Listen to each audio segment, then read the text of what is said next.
So Jai Hind everyone, welcome back to the channel. आप सबके लिए ये बहुत इंपॉर्टेंट वीडियो है जिनका नेट या जेआरएफ क्लियर है या सेट स्लेट वगैरह क्लियर है और आपका मास्टर्स कंप्लीटेड है और आप असिस्टेंट प्रोफेसर बनना चाहते हो। तो हरियाणा में बहुत बम्पर वैकेंसीज निकली हैं। किस सब्जेक्ट में कितनी वैकेंसी निकली हैं, कितनी पोस्ट है वो बताऊंगी। एलिजिबिलिटी क्राइटेरिया क्या है, सैलरी क्या है, आखिरी डेट क्या है, शुरू कब होंगे फॉर्म्स। हाँ जी, अभी फॉर्म शुरू नहीं हुए हैं, होने वाले हैं। और इसके अलावा आपका जितना भी क्राइटेरिया होता है या जितने भी पीडीएफ में चीज़ें मेंशन है हम डिस्कस करेंगे। और एग्जामिशन किसको मिलेगा किसको नहीं, वो सारी चीज़ें। तो आपके लिए बहुत बम्पर अपॉर्चुनिटी है कि आप एज असिस्टेंट प्रोफेसर हरियाणा में लग सकते हो।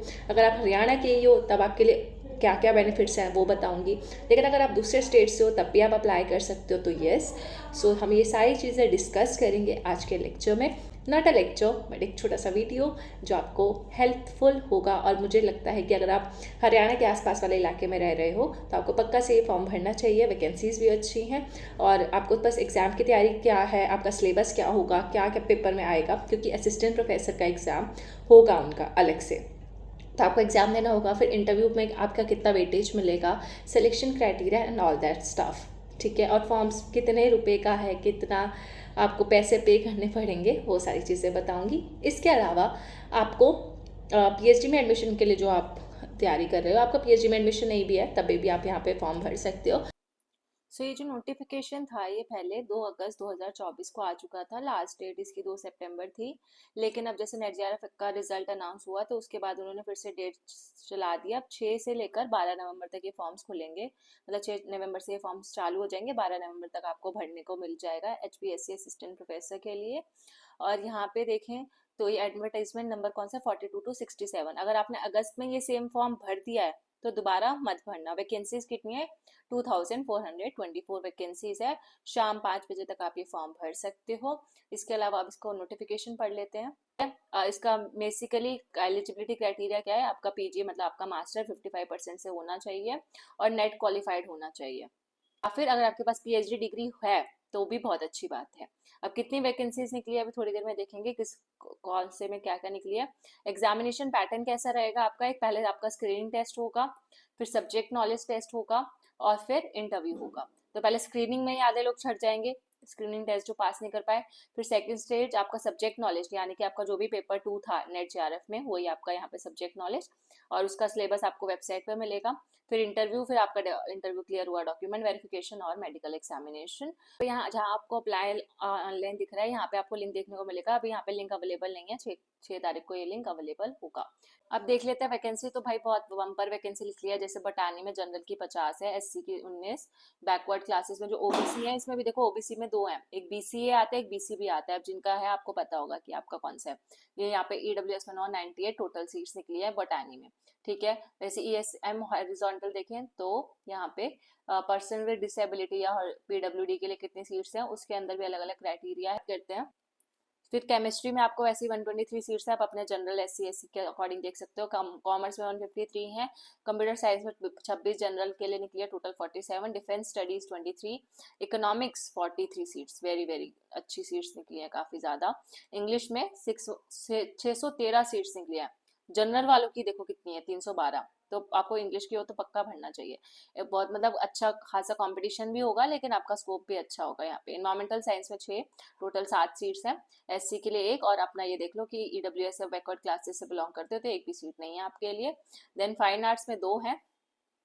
उसके बाद ज्योग्राफी 181 सीट्स हैं जनरल की, टोटल 316। फिर हिंदी की 139, हिस्ट्री की 123, होम साइंसेस की 28, मास कम्युनिकेशन की 8 सीटें, ये जनरल एससी हो गया, ये ओबीसी की हो गई, और ईडब्ल्यूएस की 0 है। देन मैथ्स की 81 सीट्स है जनरल के लिए और टोटल 163। म्यूजिक की 4, म्यूजिक वोकल 2, फिलोसफी 0 जनरल और एससी वगैरह के लिए सीट्स नहीं है यहाँ पे। ठीक है, और यहाँ पे 1, यहाँ पे 0, यहाँ पे टोटल 3 सीट्स है, मतलब आपके कैटेगरी के अकॉर्डिंग देख लेना। Physical education 62 seats, total 126 seats. फिर फिजिक्स में 48 सीट्स हैं, टोटल 96 है। ठीक है, जनरल की 48 है। पॉलिटिकल साइंस जो मेरा 40 है उसका 40 सीट्स निकली है, टोटल 81 सीट्स हैं, तो बहुत अच्छा है। पॉलिटिकल साइंस वाले बहुत अच्छे से देख लेना। देन साइकोलॉजी 44 सीट्स है, पंजाबी में 11 सीट्स है जनरल की, टोटल 85, और यहाँ पे 24 पंजाबी में। संस्कृत में 12 सीट्स निकली हैं असिस्टेंट प्रोफेसर के लिए।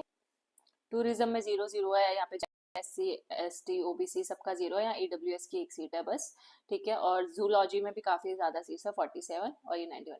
तो टोटल हमारी हो गई 2424 सीट्स, ठीक है, 2424 सीट्स। और बाकी ये PWD कैटेगरी का यहाँ अलग से दे रखा है, आप अपनी कैटेगरी के अकॉर्डिंग देख सकते हो। PDF का लिंक जो है मैं डिस्क्रिप्शन में डाल दूंगी, तो आप वहाँ से देख लेना या कमेंट सेक्शन में पिन कर दूंगी, ठीक है। तो यहाँ पे जो ESM हॉरिजॉन्टल लिखा था उसका मतलब था एक्स सर्विसमैन, ठीक है, एक्स सर्विसमैन के अलावा। और PWD कैंडिडेट्स और पर्सन विद बेंचमार्क डिसेबिलिटीज, उसके अंदर भी अलग अलग क्राइटेरियाज होते हैं, तो वो आपको अपने अकॉर्डिंग देखना है। और ये BCA OBC वाला ही है, बैकवर्ड क्लासेस A कैटेगरी होती है जो नॉन क्रीमी लेयर, और नॉन क्रीमी लेयर में B कैटेगरी भी आती है। तो आपको अपनी कैटेगरी पता होगा, और आपका कैटेगरी सर्टिफिकेट है तो वो जरूर से अपलोड करना फॉर्म भरते टाइम, ठीक है। फॉर्म में क्या क्या मांगा जाएगा वो भी बता देते। और जो आपको PH वगैरह ये सब दिखाता है, तो इसकी फुल फॉर्म यहाँ पे इसी डॉक्यूमेंट में मेंशन है। अब बात कर लेते हैं एलिजिबिलिटी क्राइटेरिया पे। तो सिर्फ फाइन आर्ट्स और मास कम्युनिकेशन के सब्जेक्ट्स को छोड़ के बाकी सबको यही जो क्राइटेरिया है वो फुलफिल करना है। क्या क्राइटेरिया है, एक सेकेंड। जैसे आपका एक अच्छा एकेडमिक रिकॉर्ड होना चाहिए, मास्टर्स में 55% मार्क्स होने चाहिए, ठीक है। और हिंदी और संस्कृत की नॉलेज होनी चाहिए मैट्रिक स्टैंडर्ड लेवल पे या हायर एजुकेशन में। तो मतलब अगर आपके पास स्कूल में कहीं हिंदी और संस्कृत में से कोई था तो आप एलिजिबल हो, वरना अगर आपने स्कूल में हिंदी संस्कृत नहीं पढ़ी तो दिक्कत है। और अगर स्कूल में नहीं पढ़ी, अगर लेकिन आपने हायर एजुकेशन कॉलेज में पढ़ी है तो अच्छी बात है। तो ये B पॉइंट भी कंपलसरी है आपको फुलफिल करना। देन C, नेट क्लियर होना चाहिए, UGC जो कंडक्ट कराती है। स्लेट भी क्लियर हो सकता है, सेट भी क्लियर हो सकता है, लेकिन जो सेट वाला था उसमें एक आगे चल के आपको एक PDF में दिखेगा कि जो सेट का एग्जाम है वो पर्टिकुलर जिस स्टेट का क्लियर किया है बस आप वहीं पे एलिजिबल होते हो। तो अगर आपने हरियाणा का सेट क्लियर किया है तो आप एलिजिबल हो। देन यहाँ पे ये 2000 ये तो कुछ नहीं है, नेट स्लेट या सेट होना चाहिए। फिर इसके अलावा यहाँ पे प्रायर टू जुलाई 11 2009 अगर जिन्होंने कैंडिडेट्स जो है PhD प्रोग्राम में, अगर आपका, क्योंकि आप असिस्टेंट प्रोफेसर बनने जा रहे हो ना, तो PhD में अगर आपका 2009 से पहले का PhD हो रखा है तो आप यहाँ पे अपने ऑर्डिनेंस के अकॉर्डिंग अप्लाई कर सकते हो, मतलब अप्लाई कर सकते हो। रेगुलर मोड में PhD होनी चाहिए आपकी। ये उन लोगों के लिए है जिनका PhD कंप्लीट हो गया, ठीक है। तो विदाउट PhD वाले भी अप्लाई कर सकते हैं, तो उनके लिए सिर्फ वही दो क्राइटेरिया, नेट होना चाहिए और MA 55% के साथ। और PhD, जिनका PhD हो रखा है तो उनकी रेगुलर PhD होनी चाहिए, ऐसे नहीं पार्ट टाइम PhD वाले अप्लाई नहीं कर सकते। दूसरा, PhD थीसिस में आपका 2 एक्सटर्नल एग्जामिनर्स के द्वारा इवेल्युएटेड होना चाहिए, तो आप ये स्किप कर सकते हो अगर आप PhD आपका भी अब कंप्लीट नहीं है तो, ठीक है। तो थीसिस जो है आपका 2 एक्सटर्नल एग्जामिनर्स चेक करेंगे। आपका एक ओपन PhD वाइवा वॉइस होना चाहिए जब भी आपने PhD कंप्लीट की हो। आपके आर्टिकल्स एक मतलब UGC केयर जर्नल या ICSSR या CSIR जर्नल में पब्लिश्ड होने चाहिए PhD के अंदर रहते हुए, मतलब PhD के साथ साथ आपके आर्टिकल्स भी वहीं पे पब्लिश होने चाहिए एज अ PhD स्कॉलर, ठीक है। आफ्टर PhD नहीं, ड्यूरिंग PhD आपने कोई ना कोई आर्टिकल पब्लिश कराए होने चाहिए, ठीक है। तो यहाँ पे लिखा है नेट स्लेट एंड सेट का जो एग्जाम है shall not be required for such masters program in discipline for which NET SLET SET is not conducted by UGC। अगर आपका कोई ऐसा है, अगर आपका जो एग्जाम है UGC ने कंडक्ट नहीं कराया था तो वो मान्य यहाँ पे नहीं होगा। CSIR का भी जो जैसे है, CSIR भी किसी का क्लियर है तो वो UGC वाला CSIR क्लियर होना चाहिए, ना कि कोई और CSIR। प्लस अगर आपका, और यहाँ पे एक और चीज मेंशन है, अगर आपका PhD इंडिया से नहीं है, किसी फॉरेन यूनिवर्सिटी से है, तो वो फॉरेन यूनिवर्सिटी ऐसी होनी चाहिए जो टॉप 500 में आती हो वर्ल्ड यूनिवर्सिटी रैंकिंग में, और वो QS जो हमारा सिस्टम है उसमें आती हो, टाइम्स हायर एजुकेशन में से किसी एक में उसकी रैंकिंग होनी चाहिए, एकेडमिक रैंकिंग होनी चाहिए उसकी वर्ल्ड यूनिवर्सिटीज में। तो ये और है, ठीक है, इनमें से किसी एक में हो सकता है। ये बहुत इंपॉर्टेंट पॉइंट है। SC ST OBC अगर हरियाणा के नहीं हो आप वैसे तो आपके लिए वो 55% ही चलेगा, लेकिन अगर आप हरियाणा से हो SC ST OBC तो आपको 50% का है रिलैक्सेशन, करना नहीं है। जनरल में तो किसी के पास भी नहीं है, ठीक है। फिर criteria for determining good academic record, तो गुड एकेडमिक रिकॉर्ड वही सारी बातें रिपीटेड लिखी हुई हैं। और यहाँ पे आपके लिए लिखा हुआ है मास्टर्स में 5% SC ST OBC के लिए, लेकिन सिर्फ हरियाणा के होने चाहिए, वो जो मैंने बता दी। इवन जो डिफरेंटली एबल्ड है, जो डिसेबल कैटेगरी वाले हैं, वो भी हरियाणा के ही होने चाहिए। अगर बाहर के हो आप, अगर आप फिजिकली डिसेबल भी हो लेकिन अब हरियाणा के नहीं हो तो आपको भी रिलैक्सेशन नहीं मिलेगा 5% का। और यहाँ पे ये क्राइटेरिया जो मैं आपको पहले बता रही थी, जो जिन कैंडिडेट्स ने सेट एग्जाम पास किया है आफ्टर 2002 के बाद आपका सेट एग्जाम क्लियर है, तो जो सेट क्वालिफाइड कैंडिडेट्स हैं वो सिर्फ एलिजिबल होंगे उन्हीं यूनिवर्सिटी या उन्हीं कॉलेजेस में जिन स्टेट से वो बिलोंग करते हैं, ठीक है। जिस स्टेट का उन्होंने सेट क्लियर किया है बस उन्हीं के लिए एलिजिबल है। बाकी नेट है जो नेट तो नेशनल लेवल पे है तो आपका नेट JRF यहाँ पे माना जाएगा। अब स्क्रीनिंग टेस्ट में क्या होता है, स्क्रीनिंग टेस्ट में आपके 100 मार्क्स का 100 एमसीक्यूज होंगे, 100 मार्क्स नहीं 100 एमसीक्यूज होंगे, टोटल मार्क्स 100, मतलब एक क्वेश्चन 1 मार्क्स का, 2 घंटे का पेपर होगा। और इसमें ABCDEF करके ऑप्शन होंगे, मतलब 5 ऑप्शन होंगे, वैसे एमसीक्यूज में 4 होते हैं, इसमें 5 ऑप्शन होंगे। ठीक है।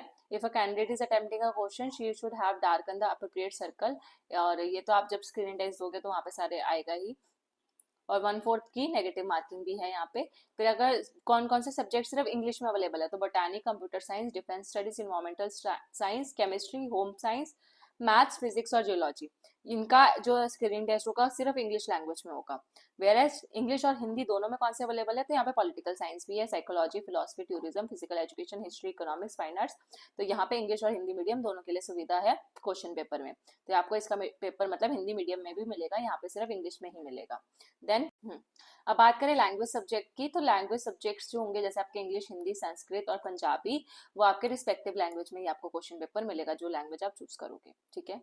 देन जो आपकी जो पोस्ट निकली है, जैसे मैंने आपको बताया कि पॉल साइंस में 40 पोस्ट निकली हैं, तो 4 गुना इसका 4 गुना, ठीक है, 4 4 16, तो 160 पोस्ट के लिए स्क्रीनिंग होगी ऐसा। तो अगर पोस्ट 40 निकली है किसी सब्जेक्ट में, तो उसका 4 गुना लोगों को वो बुलाएंगे इंटरव्यू के लिए या फिर स्क्रीनिंग के लिए और सब्जेक्ट नॉलेज टेस्ट के लिए। अगर आपको स्क्रीन इन होना है तो उसके लिए सिर्फ 25% मार्क्स है। स्क्रीनिंग टेस्ट में अगर आपके 25% मार्क्स आ जाते हैं तो आप आगे मतलब सब्जेक्ट नॉलेज टेस्ट के लिए एलिजिबल हो। फिर सब्जेक्ट नॉलेज टेस्ट में अच्छी कट ऑफ आएगी और उसमें जो आज जितने लोग छट जाएंगे और बाकी फिर इंटरव्यू के लिए जाएंगे। लेकिन कमीशन के पास ये राइट है कि किसी अगर कैंडिडेट का जो CV है या एकेडमिक करियर बहुत बहुत अच्छा है, तो किसी किसी कैंडिडेट को स्क्रीनिंग टेस्ट देने की भी जरूरत नहीं है, वो यूनिवर्सिटी के ऊपर है, वो डायरेक्ट उस कैंडिडेट को सब्जेक्ट नॉलेज टेस्ट के लिए भी बुला सकती है। ठीक है, तो ये यूनिवर्सिटी के हाथ में है। The marks obtain by the candidates, और जो स्क्रीनिंग टेस्ट में जो बच्चों को मार्क्स मिलेंगे वो फाइनल सिलेक्शन के लिए काउंट नहीं होंगे, तो ये अच्छी बात है। चाहे आप स्क्रीनिंग में टेस्ट में 25% मार्क्स भी लेकर आ रहे हो तो आपका वो कोई मैटर नहीं करता, और आपको बस सब्जेक्ट नॉलेज टेस्ट में बहुत अच्छा करना है प्रिपेयर, ताकि आपका इंटरव्यू अच्छा जाए। ठीक है, तो फाइनल सिलेक्शन के मार्क्स इंटरव्यू प्लस जो आपके टेस्ट के मार्क्स होंगे सब्जेक्ट नॉलेज के, उसके स्क्रीनिंग टेस्ट के मार्क्स काउंट नहीं होंगे, क्योंकि स्क्रीनिंग टेस्ट जो है वो तो सिर्फ आपको शॉर्टलिस्ट किया जा रहा है सब्जेक्ट नॉलेज टेस्ट के लिए। अब बात कर देते हैं सब्जेक्ट नॉलेज टेस्ट क्या होगा। 3 घंटे का ये टेस्ट होगा, 150 मार्क्स का होगा। मीडियम ऑफ एग्जामिनेशन वही जो ऊपर वाला था, इंग्लिश में कौन से होंगे, इंग्लिश हिंदी में कौन से होंगे, सेम ऊपर वाले ही थे। इसमें जो आपका मिनिमम कट ऑफ होगा वो होगा 35%। ठीक है, सब्जेक्ट नॉलेज टेस्ट के लिए मिनिमम कट ऑफ 35% है, मतलब अगर आपको उसके लिए क्वालिफाई होना है। लेकिन इंटरव्यू के लिए किस किस को बुलाया जाएगा फिर वो फाइनल कट ऑफ आएगी, उस पर डिपेंड करता है। लेकिन अगर आपके 35% से कम आ रहे हैं तो आप ऑटोमेटिकली रिजेक्ट हो गए हो, फिर तो कट ऑफ देखने की भी जरूरत नहीं है। ठीक है, और जो सब्जेक्ट नॉलेज टेस्ट की जो आपकी वेटेज होगी इंटरव्यू में वो 87.5% वेटेज है। तो सोच लो कि अगर आपका इसमें इतना अच्छा स्कोर कर लेते हो तो इंटरव्यू में आपकी वेटेज मतलब ज़्यादा, इंटरव्यू में अगर आप अच्छा परफॉर्म नहीं भी कर पाए लेकिन आपका सब्जेक्ट नॉलेज टेस्ट में बहुत अच्छे मार्क्स आ गए, 90% तक आ गए हैं, तो फिर आपको क्या होगा, इंटरव्यू में खराब भी जाए लेकिन फिर भी आप असिस्टेंट प्रोफेसर के लिए क्वालिफाई कर सकते हो वहाँ पे, कि आपका इंटरव्यू अच्छा नहीं गया लेकिन हाँ टेस्ट अच्छा चला गया, तो आपको वहाँ पे चांसेस है कि आप असिस्टेंट प्रोफेसर बन पाओगे। फिर इंटरव्यू कितने का बचा, 12.5% का, तो 12% का इंटरव्यू और आधे से ज़्यादा आपके इसके मार्क्स छूट रहे हैं, तो बहुत अच्छी अपॉर्चुनिटी है। और जो आपके जो टोटल फाइनल मेरिट लिस्ट आएगी वो इन दोनों को मिला के ही आएगी। ठीक है। और आपको सब्जेक्ट नॉलेज टेस्ट के लिए अगर आपको अपना सब्जेक्ट वाइज सिलेबस देखना है तो HPSC की वेबसाइट पे आपको मिल जाएगा आपके सिलेबस के अकॉर्डिंग। ठीक है, और जो अगर म्यूजिक और फिजिकल एजुकेशन, फाइन आर्ट्स जो स्किल टेस्ट है, इनका एग्जाम सबसे पहले, ठीक है, बस वही लिखा हुआ है और कुछ नहीं। आपका सैलरी जो बहुत बहुत इंपॉर्टेंट होती है बहुत बच्चों के लिए, कि भाई सैलरी क्या होगी, तो 57,000 से लेकर 1.5 लाख तक आराम से आप यहाँ पे कमा सकते हो। बाकी एलिजिबिलिटी कंडीशन में नेशनैलिटी भी, अगर आप इंडिया के सिटीजन हो तो अप्लाई कर सकते हो, नेपाल, भूटान, तिब्बतन रिफ्यूजी हो, ठीक है, अगर आप परमानेंट इंडिया में सेटल होना चाहते हो तो अप्लाई कर सकते हो। फिर माइग्रेट, अगर आप इनमें से किसी कंट्री से माइग्रेट होकर आए हो और परमानेंटली इंडिया में सेटल हो गए हो मतलब, तो आप अप्लाई कर सकते हो, वरना और कोई यहाँ अप्लाई नहीं कर सकते। बात करें एज लिमिट की, तो एज लिमिट 21 साल से कम नहीं होनी चाहिए, मतलब 21 साल के तो आप होने चाहिए, और 42 ईयर्स से ज्यादा नहीं होने चाहिए, एज पर द 15/17/2024। ठीक है, 15 जुलाई के से पहले पहले आपका इतना होना चाहिए, मतलब 42 ईयर से अगर आप ज्यादा हो तो अप्लाई नहीं कर सकते, 21 साल से कम हो तो अप्लाई नहीं कर सकते। मैक्स टू मैक्स अगर आपको एज रिलैक्सेशन मिलता भी है तो वो अपर एज लिमिट आपको 5 साल का और रिलैक्सेशन मिल जाएगा, मतलब 42 में आप 5 ऐड कर सकते हो, उससे ज्यादा आप नहीं कर सकते यहाँ पे अप्लाई। लेकिन ये 5% रिलैक्सेशन किसको दिया गया है, तो उन कैंडिडेट्स को जो डायरेक्ट रिक्रूटमेंट के लिए एलिजिबल है। मतलब इंपॉर्टेंट है कि जो एससी है हरियाणा के, उनको 5 साल का रिलैक्सेशन है, बैकवर्ड क्लासेस ऑफ हरियाणा का 5 साल का रिलैक्सेशन है। तो भाई अगर आप हरियाणा के नहीं हो और आप एससी एसटी ओबीसी हो तो आपको भी वही क्राइटेरिया फुलफिल करना पड़ेगा, 21 साल और 42 ईयर वाला, ठीक है। लेकिन हरियाणा के हो तो 5%, 5 साल का रिलैक्सेशन मिल जाएगा। डिसेबल्स को भी 5 साल का मिल जाएगा, लेकिन वो भी हरियाणा के होने चाहिए। और जो मिलिट्री सर्विस वालों की वाइफ्स है उनको भी 5% का है, विडो है या डिवोर्स्ड है तो उनको भी 5 साल का, फिर वो कहीं की भी हो। फिर और जुडिशली जो सेपरेटेड है वुमेन, जो उनको भी 5 साल का। और बाकी एक्स सर्विसमैन की, जो एक्स सर्विसमैन से अगर कोई बिलोंग करता है, उनकी वाइफ्स या कोई भी है वो खुद बिलोंग करते हैं, तो उनके लिए भी यहाँ पे अलग क्राइटेरिया इस पीडीएफ में आपको दिख जाएगा। अगर आप पढ़ना चाहते हो पढ़ लेना। एप्लीकेशन फीस की बात करें तो एप्लीकेशन फीस जो मैं आपको बता रही थी, 1000 रुपये है। किन किन लोगों के लिए? अगर मेल कैंडिडेट्स है जनरल कैटेगरी के, including dependent sons of ex servicemen of Haryana. अगर आप मेल कैंडिडेट हो बैकवर्ड क्लास के, ओबीसी के, और आप क्रीमी लेयर से बिलोंग करते हो तो भी 1000 रुपये लगेगा। और जो मेल कैंडिडेट्स है बाकी सारे स्टेट के, हरियाणा को छोड़ के, ठीक है, बाकी स्टेट्स के, उनको भी 1000 लगेगा। तो भाई मेल तो हर जगह से गए, ठीक है। उसके अलावा यहाँ पे बात करें फॉर फीमेल कैंडिडेट्स, फिर फीमेल डिपेंडेंट हो या कुछ भी, कोई भी, अगर आप कोई भी फीमेल है दूसरी स्टेट के भी, तो 250 रुपये।